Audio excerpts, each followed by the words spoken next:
What have you been up to? A lot of what you said sounds like I'd at least wish there was like 10% of that in Final Fantasy Type 0. Because there's a lot, like, they sound like very, like, obviously the gameplay specifically, but, like, just having the characters, like, I was looking at the Wikipedia page afterward, and, like, Hajime Tabata was very much like, this is a plot-focused game, not a character-focused game. I'm like, I want to like these characters, these 14 main characters, and then, like, everyone else at the school. Like, I want to know more. I want to know more about the different, like the Empire, like the Dominion, like the Dragon Place. And I'm like, I want to know more about this. And the game, as I was playing it, I kind of got up like, are the Dominions the good guys?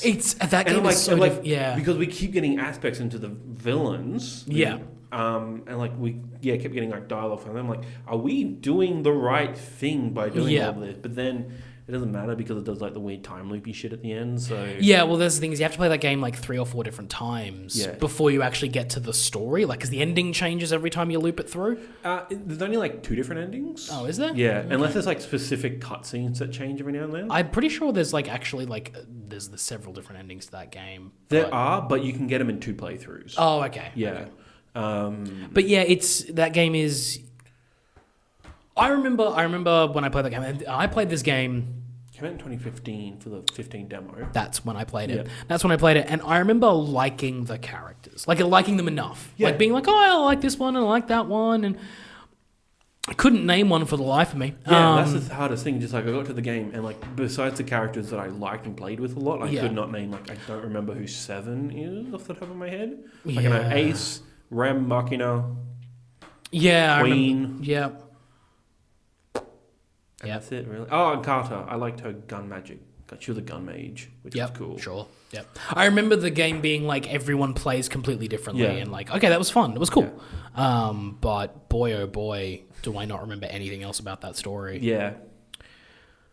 It's kind of like that because it's not focused on the story. It's like you go attack these 4 other things. They do like a super nuke in the game, so you actually get nothing from that context. Like it's relatively short too, isn't it? Like, it only took me like I want to say 20 hours to beat. I feel like I played that through. I remember one of my friends saying that this was the first Final Fantasy game they finished because it was shorter. That's fair. Because at the 20-hour mark in every other Final Fantasy game, they were like, "Fuck this," which is fair. Yeah. But no, like I enjoyed that game. I enjoyed it so much. I've been obsessing over Final Fantasy in terms of like reading books, listening to all the soundtracks and stuff. And the manga for this is a prequel. It the guy with the mask, Kurosame, your drill instructor, basically. And it's his origin story of like how he got the scars and shit. And it does. I remember those characters. Yeah. Like Yeah, and they were actually faculty and stuff like that. Interesting. Like, it's a good story in that. I'm like, fuck, I wish... Because it plays around with the idea of what happens... Like, because the idea is when you die, the crystal erases your memory of that person. Yes. Which was an interesting aspect, and they play up a few times in the game. But, like, this is, like, straight up, like, what if 4... like friends went through this tragedy of like losing each other and stuff like that. And it's fucking like heartbreaking. Like you get to the final bit and someone's been set up as a traitor, like the strong guy. And he runs away because like, fuck this. And then the other 3 of them have been sent to go kill him. So like, oh, friends versus friend. And then it turned out the actual traitor to the friends was like the smart bald guy. And he's like, he is loyal to the Dominion, not his friends. So you have these friends who are loyal to each other, but they also still love each other because they've been hanging around with friends like 5 years, I think. Oh, wow. So you literally have like the end of like these 5 volumes, like friends crying as they kill each other. Jesus. You're like, holy fuck. And then like, one of them dies, and Kurosame, the guy who ends up getting the face mask, is like, I don't want to forget you. And he starts to try and write, like, don't forget into the sand, but he runs out of time because the person dies and the crystal wipes it out. And you're like, fuck. But then, like, the buff guy who ran away earlier, he put in, like, a note with his character. He is a character. Yeah. And he leaves a note like, "Oh, this is all the shit that happened." So he remembers. So Kurosama has the facts, but not the memories. Oh, that's And so he's like, interesting. Fuck. And then that's when he goes all emo and gothic. Like the way he got his scar is the smart bald friend just casts Faraga on his face. Fuck. Yeah. And that's like the thing I like about like the fiction, like not the non-game versions of Final Fantasy. You get to see like games use like say Faraga and in a story sense as opposed to a gameplay sense. And I do like that aspect. Yeah. But yeah, it's fucked up. Yeah, like, that's fucked up. Yeah.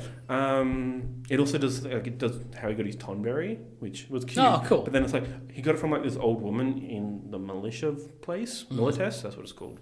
Who, like you were saying, it's a super from Fire Emblem is a super military fascist thing. Oh, like, yeah. Like what you were saying, like I can apply all of this to Type except for the Dragon Land. Well, maybe the religion, but they don't explore it enough. So that's the thing with the Fire Emblem stuff is that like because I'm only 15 hours in, there is still so much I do not know about this world, and I continue to learn more and more, which is cool. But continue. Yeah, but so you get the Tonberry from this woman who had it because she did she was nice and helped the boys as they were coming through, and like taught people like, oh, there are good people within other places because they're trained to like just kill everyone sort of thing. Again, remember these are children. Which is always fun factor for child soldiers. But then and then the woman dies, and neither of them remember the woman, but they're like, I guess we stick together now. So it's like a surprisingly well written tie-in manga. Which tie-in content or comics in general are rarely good. Yeah. And this was just the writer just nailed it. I'm like, well fucking done. That's good. That's good. I think I have that somewhere. I talk way more about that because it's way more interesting than the game. Because the game just like it's fine. Yeah.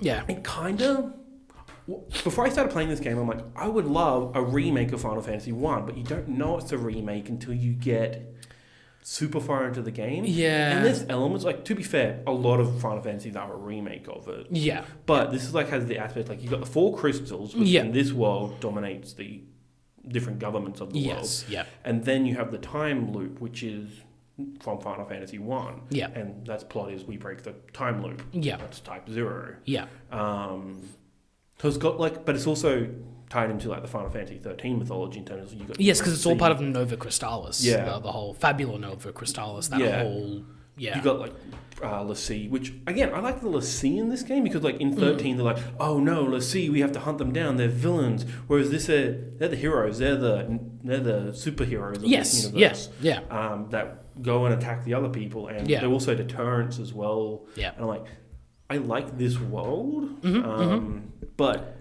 The game is fun, but I just want more of that lore. Yeah. And again, it kind of all gets lumped into the Final Fantasy 13 clusterfuck because of what happened around that game and the way it was made and the fact that, 13 verses got turned into 15 and that whole clusterfuck happened.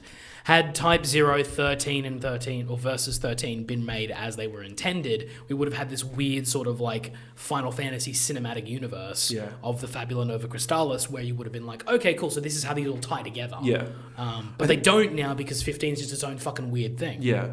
And even then, like, they were always, the pitch was always, they just share the same mythos, but they still take place in different worlds, sort of thing. Yes, like, you always have the gods, the Fal'Cie, Lassie, and then everyone else. Yeah. I'm like, cool, I like that, I like that. And that's the interesting thing, moving on to Final Fantasy Lightning Returns, that is the first time I actually got a grasp of the structure of all that. Because, again, that game is like, you're talking about Etcher and Benevelza and the third one, I can never remember, like Lindsay or something like that. Yes, Lindsay. Like the 3 main gods. Like they are God, and then Fal'Cies are the demigods who just help with whatever they do. Pulse and Cocoon and oh god. Yeah. It's a nightmare. Yeah, but like there is a YouTube channel called, they just recently changed their name. Oof. Resonant Arc, I believe they've called themselves now. They used to be called Dark Pixel. Okay. And one of the creators on that channel did a series where he reviewed all of the Final Fantasy games, went back and played them and then reviewed them individually. Yep. The series evolves over time. It starts out as like a pretty base review, but it gets a little bit more complicated towards the end. Yeah. One of the videos that he does is in the lead up to reviewing Final Fantasy 13, he does a lore breakdown, which is actually really good. Yeah. So if anyone's wondering what the fuck is going on in Final Fantasy 13, it's actually really handy because it tells you a lot of stuff that's in the Ultimania. Yep. Okay, cool. Which helps figure out like a lot of these bits and pieces. But like I said, nothing in 13 or 13.2 makes much sense until you play 13 Lightning Returns. Yeah. And then you're like, oh, right. Yeah, like 13.3, I don't like it's told coherently. Yeah, yeah. And I'm like, oh, I wish I got this from the last two. Like, I want to play the last two, but then I looked at my save file for 13, I'm like 60 hours. I'm like, I do not want to do that. Nope. I mean, the good thing about 13, 60 hours is that you can do that. If you wanted to, you could do it in 1 hour chunks. Yeah. Because of the way that game is structured, you could just play it for an hour and be like, I'm going to save it here and I'm going to go. Yeah. You wouldn't have to sit there for 80 hours. You could do it like in bit by bit, which is what I've finished that game 7 or 8 times. Oh, wow. Yeah, and the last 7 or 6 or 7 times I've done it has been done doing it that way, of just like 1 to 2 hours a night, just doing chunk after chunk, little bits and bobs, never playing it for long stretches. When I first got the game, I just played it through a weekend, and just fucking. Because I got my PS3. I'd had my PS3 for a while. I was craving a Final Fantasy game. I could not wait for the next Final Fantasy game, and it finally came out, and I played it, and I enjoyed it. I had no problem with it, but people fucking hated it. But we have to talk about the ending to Lightning Returns. Fucking right. So, the whole time, like, it just does, like, I'll start from a little bit earlier on than the ending. It's just like, and the lightning shifts to, I'm going to kill God. Yes. And I had my housemates up there, and they're like, what the fuck? Yeah. I'm like, God, he's not our God. He's like, but this guy called Bunavelza, but he's not. But they use capital G God. Yeah, they do use capital G God, but he's not. I do explain like that. He's not like our Christian God. No. But they use a lot the of same thing. Yes, they use a lot of like Christian iconography, like the way Bunavelza is presented and the way they speak about him is very much Judeo-Christian. Like it's pulling things out of the Bible, which made me. I was sitting there going, "This is weird. Yep, it's super weird." Yeah. And then they even talk about like the apocalypse and like the way the end of the world would be and like the 13 days leading up to it. And it's all just so much like there's so much in that sort of bit. Yep. Where you're just like, wait a second. Hold up. And okay, so Lightning is Lightning is the savior who's been sitting on a chair for quite a while because that's what Etro did. She's essentially Jesus Christ. Yeah. Because she came back from the dead. Yeah. This fucking game. Like, I just... Oh, God. There's a lot. And, like, at the start, Hope, which is sort of like an empty vessel for fucking... Belzer, yeah, and then, which like... I predicted. I'm like, I can see this happening because he doesn't have any memories. And he can't figure out human emotion, which is something he said Belzer can't do. I'm like, you're obviously God. Yeah. The small boy. But... Hope. Yeah, the thing he does is just like, oh, yeah, there used to be, like, 14 or 13 hours in a day. But somewhere along the line, we lost 2 hours in a day. So there's all this days stored away. And that's the gameplay reason you can have the lost day. Yes, yeah. Did you get that? I did. Yeah. Here's the thing. I finished everything I needed to do by day 10. Yeah, no, same.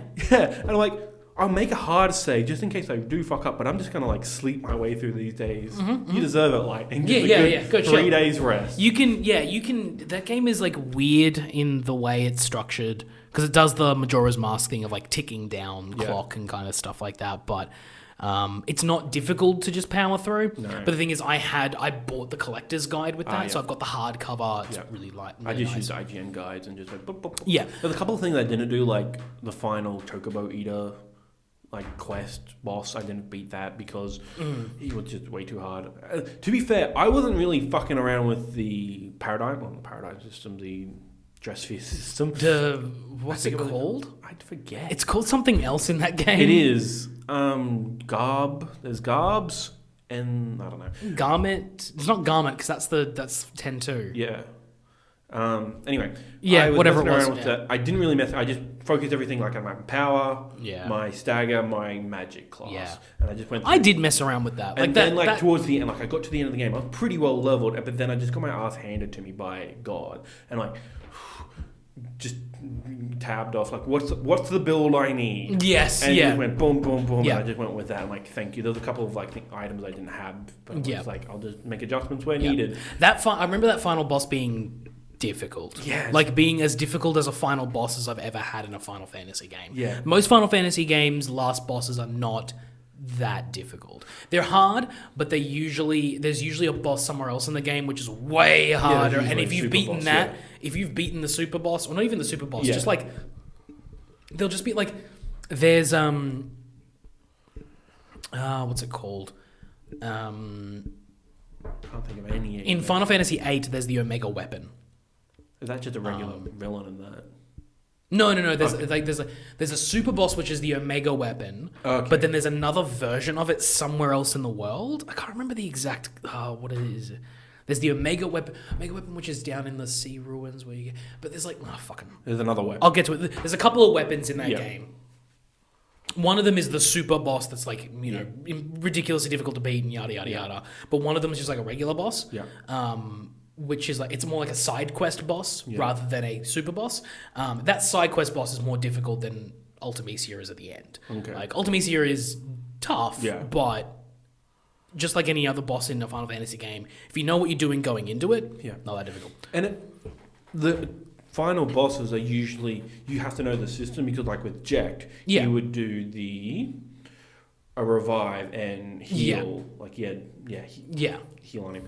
And then with Benevola, his final form, you had to stagger him. Yes. And if you couldn't, I couldn't build up that stagger for the longest time until I completely changed my builds. Yeah. And then once you do that, you can just wipe him out after that. But like, also Benevol's is hard because like 4 stages, and if you die, you go back to the start. Yes. And the first stage is Doom. You get Doom on your head, and if you run through all your Phoenix Downs there, you're fucked. Yeah. And then like it's just this balancing game of resources as well. And you're like, yeah. I remember feeling pretty accomplished. It was one of those bosses where I was like, I finished that. And but there's after you beat God, after you destroy God, which the final cutscene to this fucking game. Oh my god. Like, fuck. So the universe implodes first. To be fair, that was kind of the goal of it all. Oh yeah. Like the universe is being destroyed anyway. Yeah. But like, the thing I was trying to figure is like she plucks out all of her friends from time and space. Yeah. And that was the other thing that really bugged me is that Lightning Returns gave incredibly short shrift to Saz. Yeah. Saz is barely in that fucking game. Well, pretty much everything after 13 gave the short shrift to Saz, he makes a appearance or two in 13 too. His appearance is he's in the gambling arena in the DLC, and he comes in right at the end. At the end, and just like, ha ha! Remember me? No, you don't. You haven't. Yes, I do. He has the most emotionally resonant scene in all of 13. It's fucking brutal. Yeah, it's the best scene. Gunshot. End of chapter. Fucking what? That was me. Like I was like, are you kidding me? Fuck off. Now I'm gonna play as Hope for a chapter? Bullshit. Fuck that. Oh. The universe implodes. We pull all the main characters from the last 3 games out of the abyss, and then the universe reshapes. It's a new universe because God was already building it in the background. He's like, I got this new universe going. Could you just collect these souls for me, please, Lightning? She's like, okay, I'll do it for Sarah. And then so he's building that in the background. 13 days passed, so there's a new universe waiting. Right. Okay.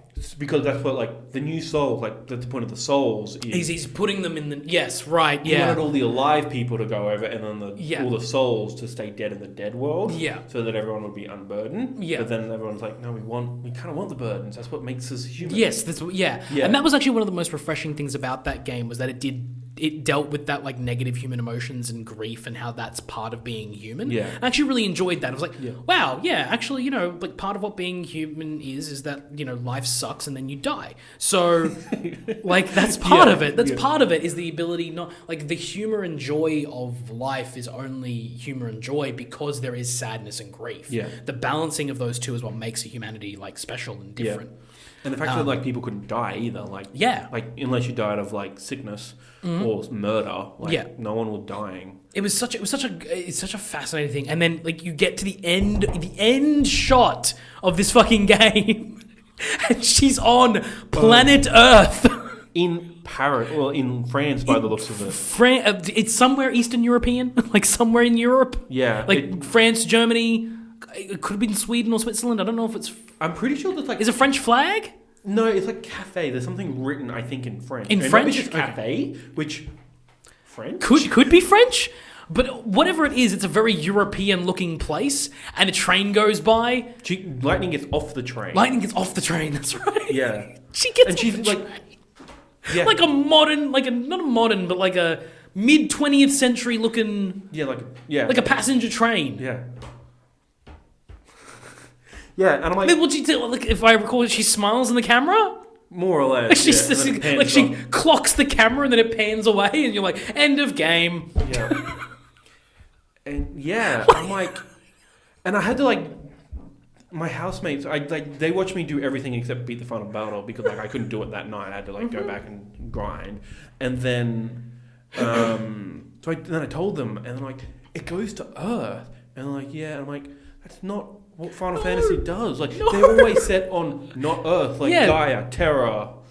Not Earth is never mentioned. No. Like Midgard, like it's always given another name. Yeah. It's like it could be Earth. Yeah. It's Earth-esque. Yeah. But like not even the Earth or planet part. For me, it was the fact that like this thing is even possibly set in our universe. Yeah. Like I always pictured Final Fantasy happening, like if it was going to be set anywhere, it would be set not on a distant planet in this galaxy or not on a distant planet in this universe. It would be just a separate whole universe, parallel universe timeline thing. But no, it has Final Fantasy 13, 13-2, and Lightning Returns all happen within our universe. Like, they are the beginning of our universe. Yeah. This is the origin story to planet Earth.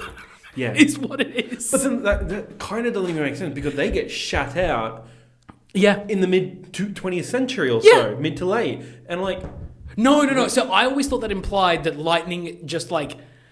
they got put into our universe at the beginning of it, and she's just immortal. She just has existed from the beginning of time until the mid-20th century. I don't think that's what it is. I thought that's what it was because I thought it was a bit much for them to be plucked out of space and time and then plopped directly into what looks like modern day France. Yeah. But that also made Bunavelza God our God. Yes. Our Christian God. Like, he doubles. No. I think technically it makes Lightning our God. Yes. Because she's the... Yeah, but yeah, she's the one who brings everything over. Yes. It's just fucked up. But also within the context of the universe. And does it make Snow the devil? Wait, what?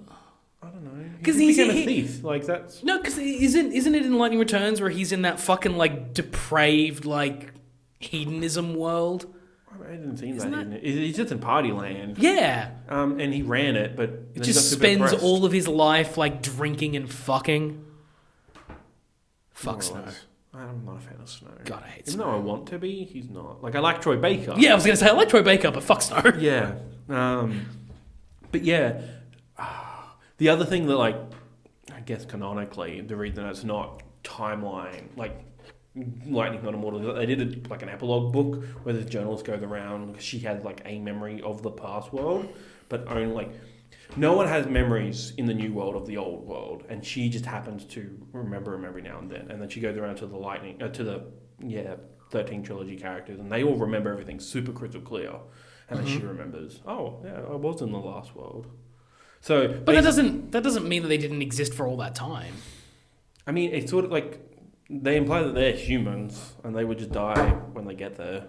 So like, and yeah, I mean. And like Zaz is working on a plane and shit like that. So I guess.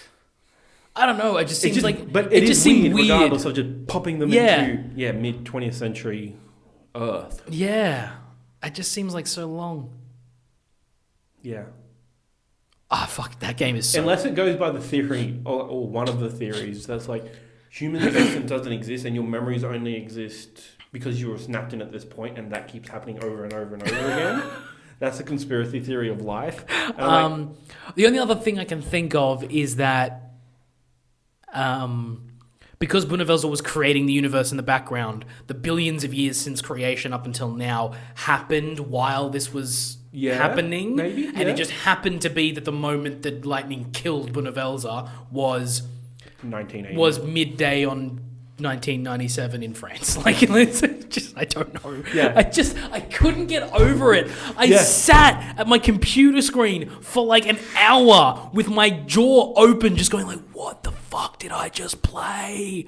Because I was expecting some sort of big ending, like some sort of anime arse ending, which that was up until that point. Yes, up until that point. But then it was the last bit. It was the last. It's like 15 seconds. It's barely a minute of shot where you're like, wait, that's straight up like it's a shot from because what it is, it comes in like when they're coming into the new universe. You see Earth, and you see I want to say like North America, South America, or Europe, Asia, Africa. I think it's North America, South America that they show you because it's like it's such a distinct like it's the shot of the Earth you always see. Yeah.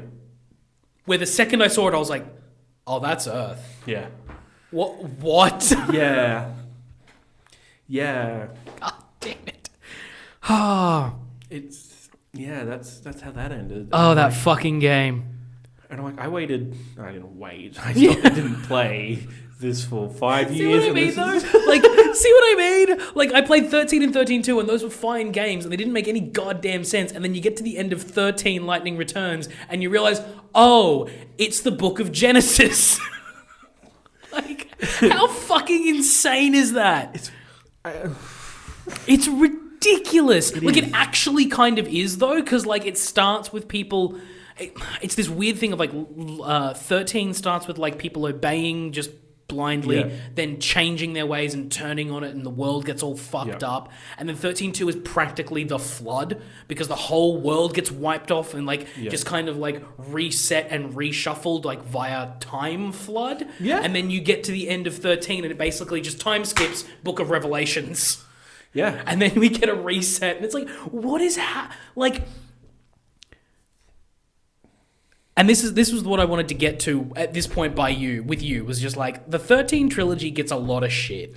Yeah. But it does some things. Like, people just don't... Sure. People just dismiss it out of hand because 13 was, like, bad. Yeah. And they're like, oh, 13. I'm like, no, because, like, if you just get past the fact that it... Okay. It's linear, and some of the characters are not great. It's linear, and some of the characters are not great, but the thing is, they, you know... Snow barely appears after 13. Like, 13.2, he's there, but, like, briefly. And 13.3, he's a mopey shit in the party world, so fuck him. Vanille doesn't appear. Like, from the end of 13, I don't remember. She had, like, her and Fang come together in Sarah's dream to help her out, because they that's right. For letting all this shit happen. And then... They appear at the end of 13, like Lightning Returns. Yeah, like, but I don't even remember. Fang's in the pirate lands. Oh yeah, that's right. In the desert, and then Vanille's the new church girl. Oh, that's right. And then she's meant to sacrifice herself so that all the souls can die and rest in peace. But there's just nothing that the interactions that are egregious anymore. No, like any character problems they kind of fix by the time they get to the end, or they just don't exist, like Saz. Yeah, which again still frustrates me. That's the worst part about that game, is that Saz gets no mention in Lightning Returns. You have a whole quest with him, well, kind of. You go to him, he's like, oh, my son's in a coma, in a forever coma, and then Chocolina's like, go find these 6 things. And and then that's it. During your adventure, then you come back, and it's all good again. Yeah, but like... Yeah, that's... Again, like, he doesn't have any... Like, he needed more of a stake. Yeah. I feel like Saz just needed more of a stake in all of it, because, like, he was by far the best character in the first game. Yeah. By far. Yeah. And he just got such a short shrift by the end of it. Yeah. But I just wanted to eventually have someone else to talk to about this fucking this beautiful clusterfuck of a game. Yep. That, like I've said before, it's so bad it's good is basically where it hits. Yeah. It's like it's such a ridiculous thing that it's this and the Mass Effect trilogy, like the best trilogies in video games ever. Like. It's just like what other trilogy is better than this? It's so fucking stupid. I mean, are there any other trilogies? The Halo trilogy. Yeah. Both of them. We'll see I how would this count one the ends. Halo trilogy 1, 2, and 3. Yeah, as a which is fine. it's one of like the first person. It's like one of the first one. The Assassin's Creed trilogy. That's not a trilogy. The Ezio trilogy. Revelation sucks. Revelations is fine. It's, whatever. Could be worse. Could be Unity. In any case, yeah, I don't know. I want to replay 13, but I also want to play it on Xbox One X, but I also need a 4K TV for that. Yeah. No, honestly, you probably wait till the next generation of consoles and play 13 again. Like, you have done your due diligence when it comes to Final Fantasy at this point. And speaking of, have we talked about 12? Not briefly. We talked about 12 briefly, and you were like, it wasn't up your alley. The gameplay is up my alley. Mm-hmm. Like, I like the gambit system to the point where I'm playing Dragon Age and Dragon Quest, and I'm like, I kind of want the gambit system because it kind of set like the camera positions. Like that. I mean, but the thing is that it's got like a gambit system, but it's nowhere near as granular. Yeah. Like, it's nowhere near as good as 12. 12's gambit system is. Yeah. God, I fucking love that system. And it's just like once the writer stops writing, I just think it's super disinteresting after that. Yeah, I mean, the thing about 12 was that I really enjoyed like towards the back end when they dropped like the gods in there, and I was like, ooh, gods. Yeah, I've always loved gods. Yeah, me too. Yeah. Which is why, like, now that I understand the deity structure of the Fabula Nova Crystallis saga, I'm like, tell me more. Like, I now want to replay it with the context that I know how the system fucking works. Yeah. And there's a lot more there, and like the lore behind all of the Espers is really cool. Like, if you actually read into that kind of stuff, like that, the Espers are amazing. Yeah. One of the best things that you could ever do in that game is actually go through the bestiary. And actually read some of the extra lore that's in there because it actually like opens up the entire world. Yeah. Like I said, you can definitely feel when the original creator and storyline writer like leaves. Yeah. You're like, oh yeah, this is about where the story falls apart. Yeah. Because it suddenly stops being like, get the thing. It just turns into like long ass running through world, long ass, like you go from like Mosfern highways to the Golmore jungle to the Fon coast to the Cedar upland. Yeah, after that point, it just becomes walking from point A to point B. Yeah. It's like Lord of the Rings, in not a good way. And then you get like little bits of like the moment, like one of my favorite moments in that game is the reveal of Bolthir as a judge. Yeah. And you're like, oh shit, motherfucker, what? Yeah. And then later on when you find out that Sid is his father, and you're like, oh, okay, those are all story elements that I could see the original writer probably put in place. But the people who took over after he left for health reasons didn't know how to get there. Yeah. They were just like, I guess we just drop it in. Yeah. That game has interesting lore. Mm-hmm. And even like, that was another thing. Well, the thing you told me is that the world, the Matsuno, I think his name is, the director, always leaves the world as he left him. And that, like, I kept that in my brain. So I thought the ending was going to happen a lot earlier than it did. Like, after you beat... Is Sid the final boss? No. The final boss is Vayne, the Undying. That's right. I thought the final boss was going to be Sid. Because then you get back and just like, then that's it. Now the world's still fucked. But then, like, then the Bahamut comes down and you got to battle that. Yeah. And yeah, Vayne's a weird final boss. Yeah, I mean, he's weird. But the thing is, at the end of the day, when he dies, the Arcadian Empire still stands. Yeah. The Rosarian Empire still stands, and Damascus in the middle, and all that's happened is that another power vacuum has happened. Yeah. Because now there's no Vayne Solidor to control all of those areas, and Damascus got like what, Ash? Yeah.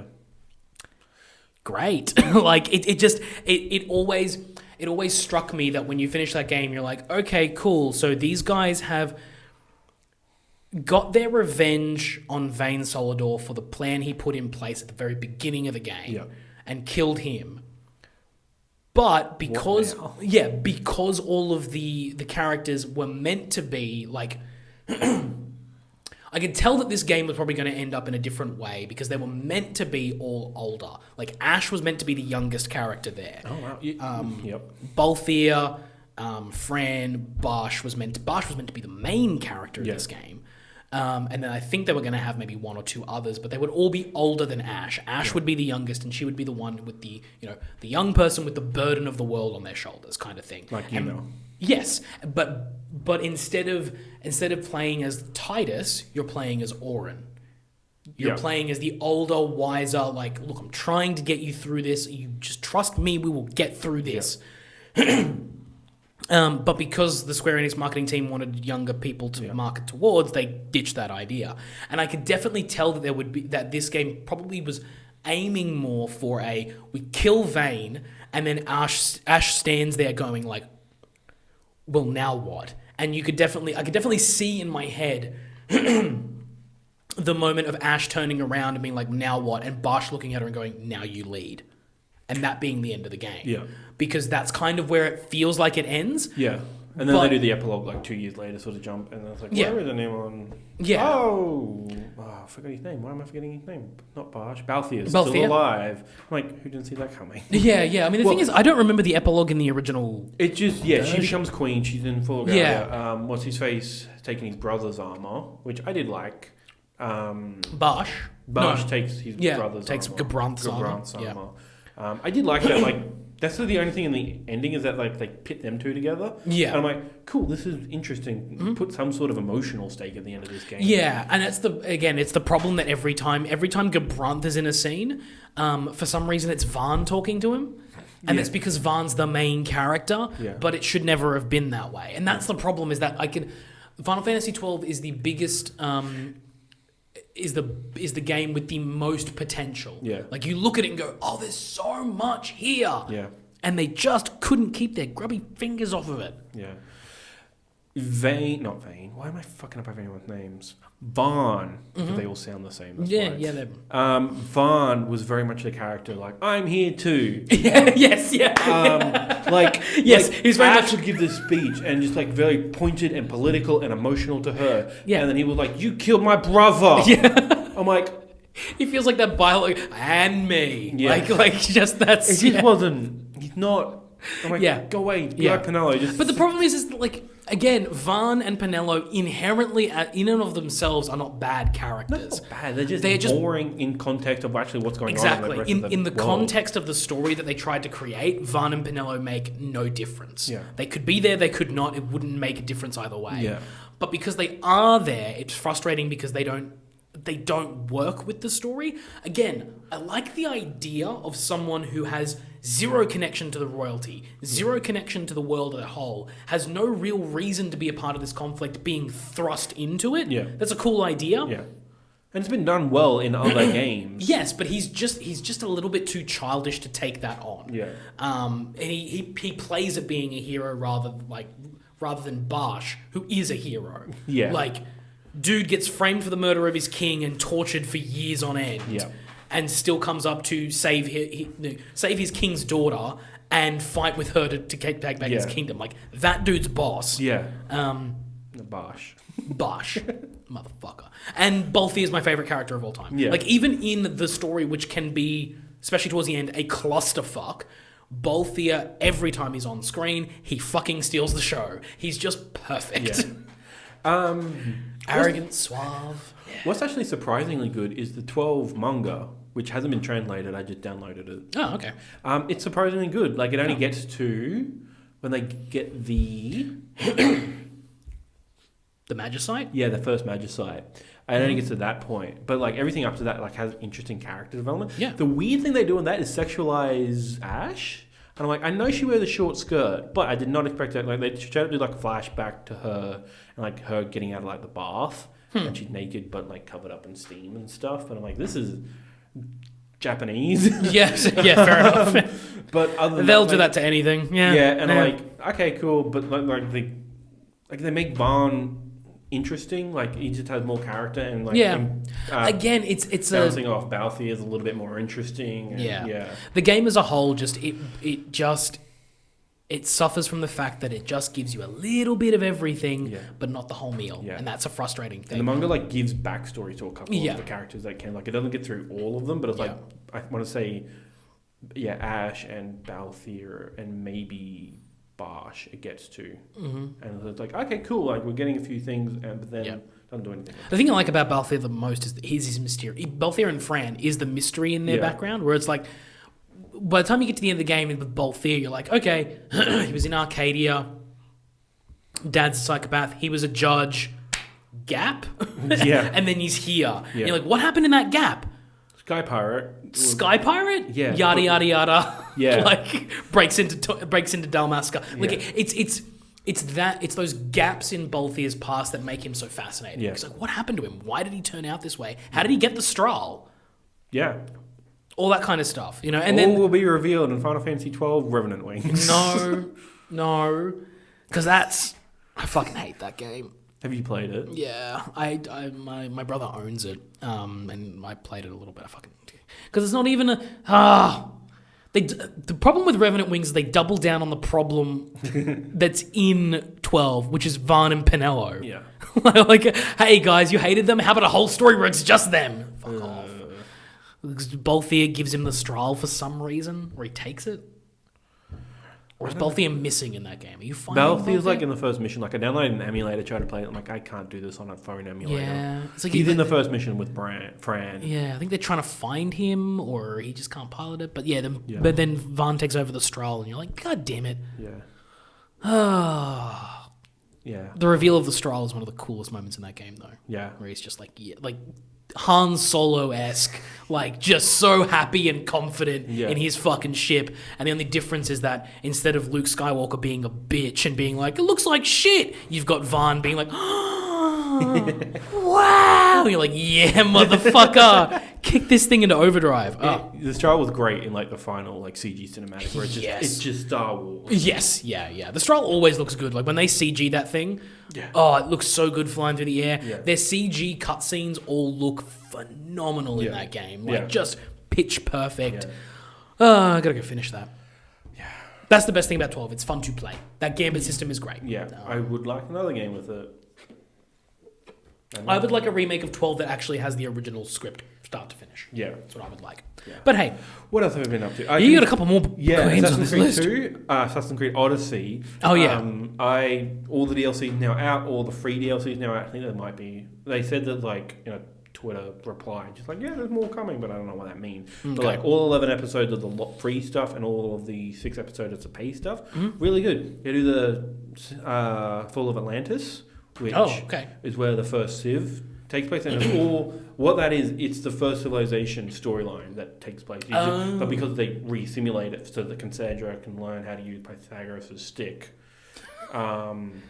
because that's the first civilization artifact. Okay. Yep. The point is that it's the story that I've wanted to see for ages. The fall of the first civilization. Yeah. And they did it, and I'm like, cool. That's awesome. No longer going to be a game anymore. Right. But so at least they got to it. Yeah, and I'm like, cool. It's fun. Like again. I really like Odyssey's gameplay, so just going through that, doing more stuff with. I'm like, cool. Thing is, I bought the double XP thing. I'm still not at level cap.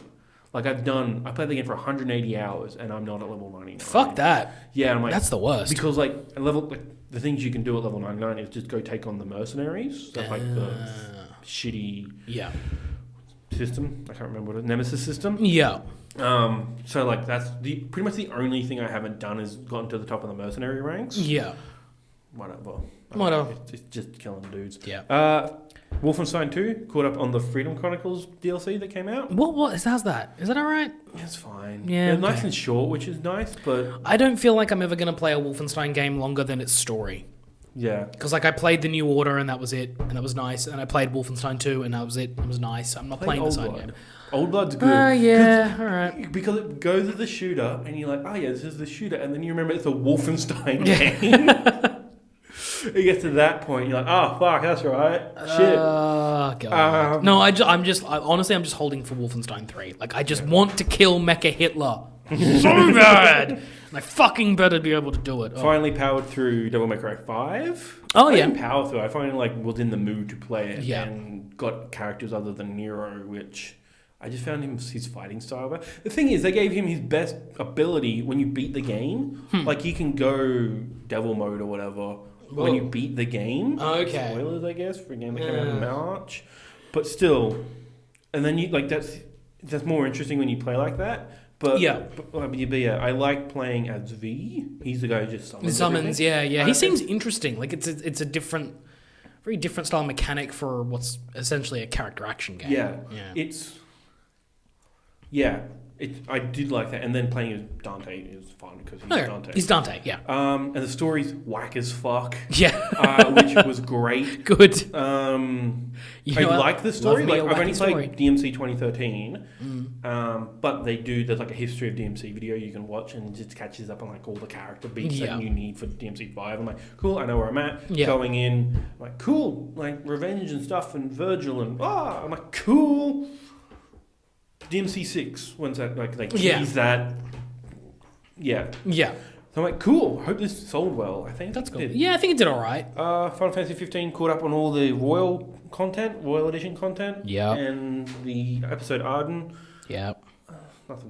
Nothing to write home about episode Arden. It's fine. Wow, what a fucking surprise.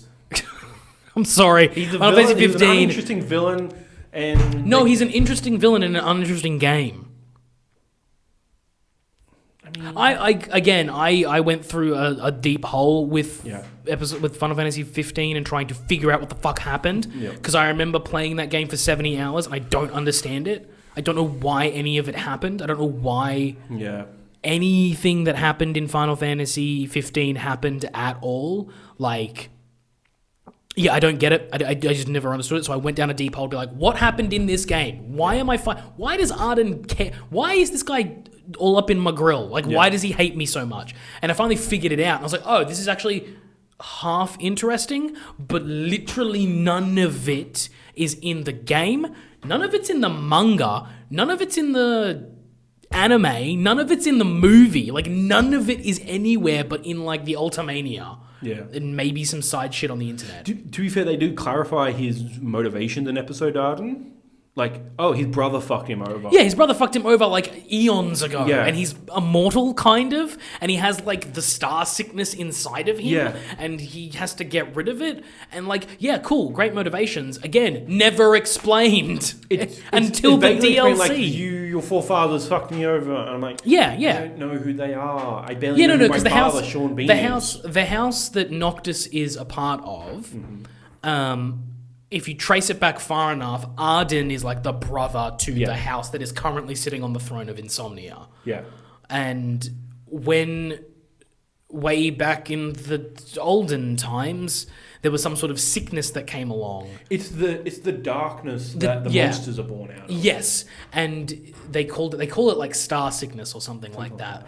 And he was like some sort of healer. He would go and shaman, priest, and taking it into him. But then because of that, because he absorbed so much of it, the crystal rejected him and didn't allow him to take the throne. So his brother took it instead and then banished him. Yeah. And then he was like, I'm gonna get you back. Yeah. Again, none of this is explained in the game. No. None of it. I played 70 hours of this game and I did not know any of this. Yeah, that's in the Ultimania. Or you had to wait, like I did, 2+ years, 2.5 years to find out the motivation of a bad guy. Yeah, in the video game that I just completed.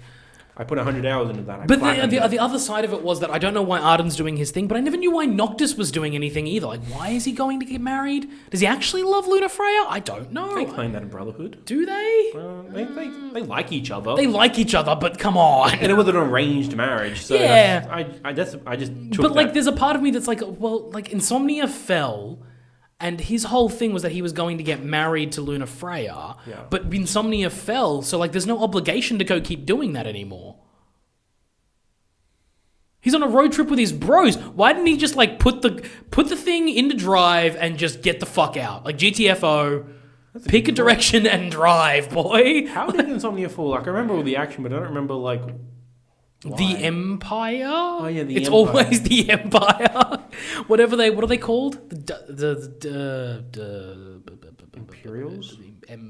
No, it's got an actual name. They called Imperials. I don't know what the land is. Yeah, Episode Arden even does a little bit of that. Like they give you like a slideshow you can go through, and just like it explains the history of the world that they are in. And it's like they all like different lands and stuff, and like this is interesting. It would have been good if this was in the main game, but again, none of it's in the game, and it all has to do with the like battle between the Eidolons. Yeah, that's what they call them in 15. I think they're Eidolons. Yeah, the battle between the 6 of those, which is again cool, but the two problems there are that one, I never got to see any of it or hear or actually, have a proper depiction of what the fuck happened there. But also, two, the Eidolons that I get in game, I only ever saw one in fucking game. Yeah, in battle, yeah. Like, you fight them or whatever. But that's what the thing, like, going through 15 again, or bits and pieces of it, I'm like, all the Eidolons, except for Leviathan, are all humanoid. Like,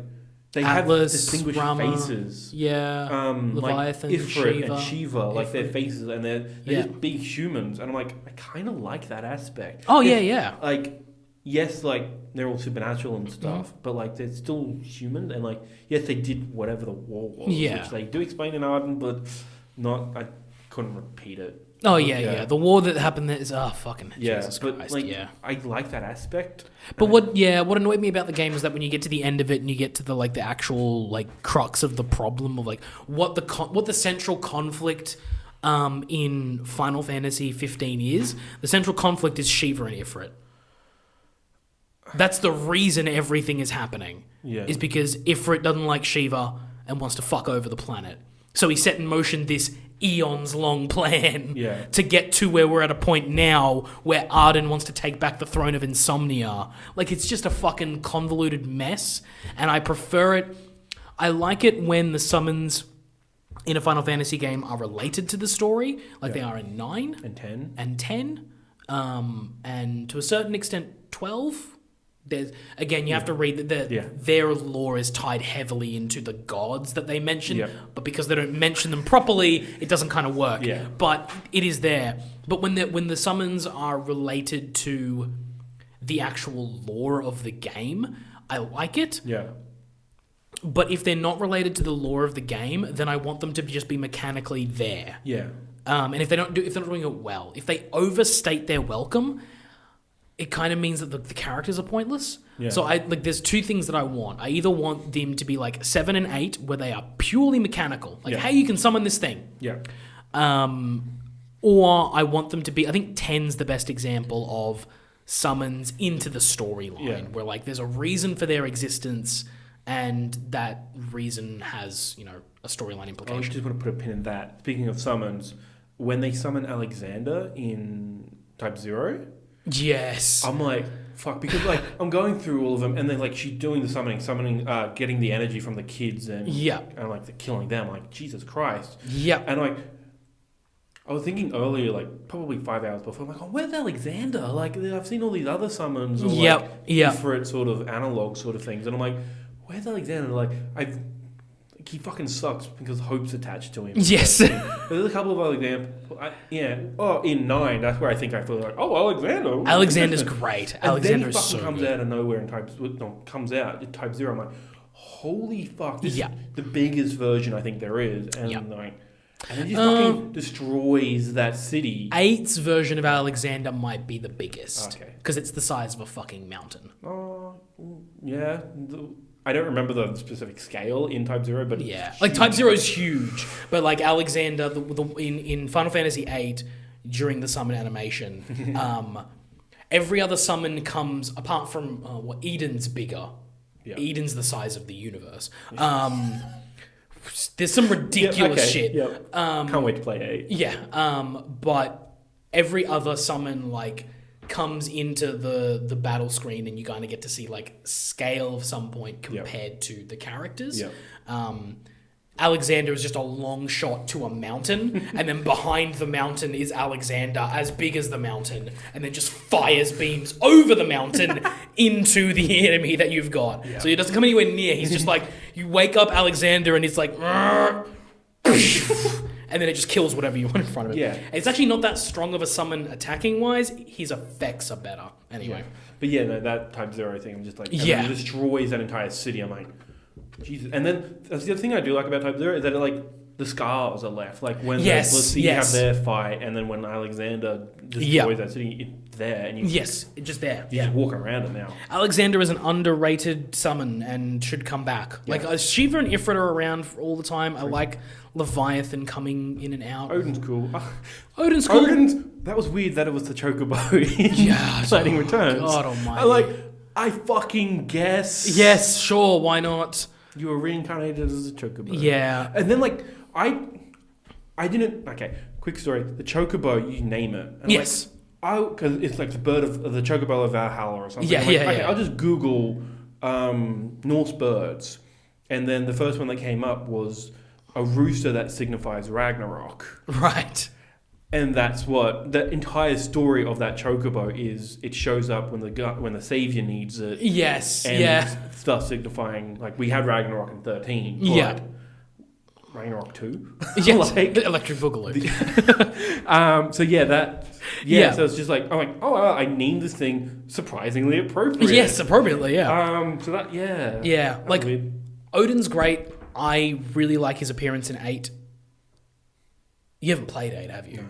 Fuck, okay. Oh, God. It's going to be frustrating. 8 is now the only Final Fantasy game I haven't played. 8. Odin's a side character in 8. Character? Interesting. Yeah, he's kind of a character. You'll need to... Yeah.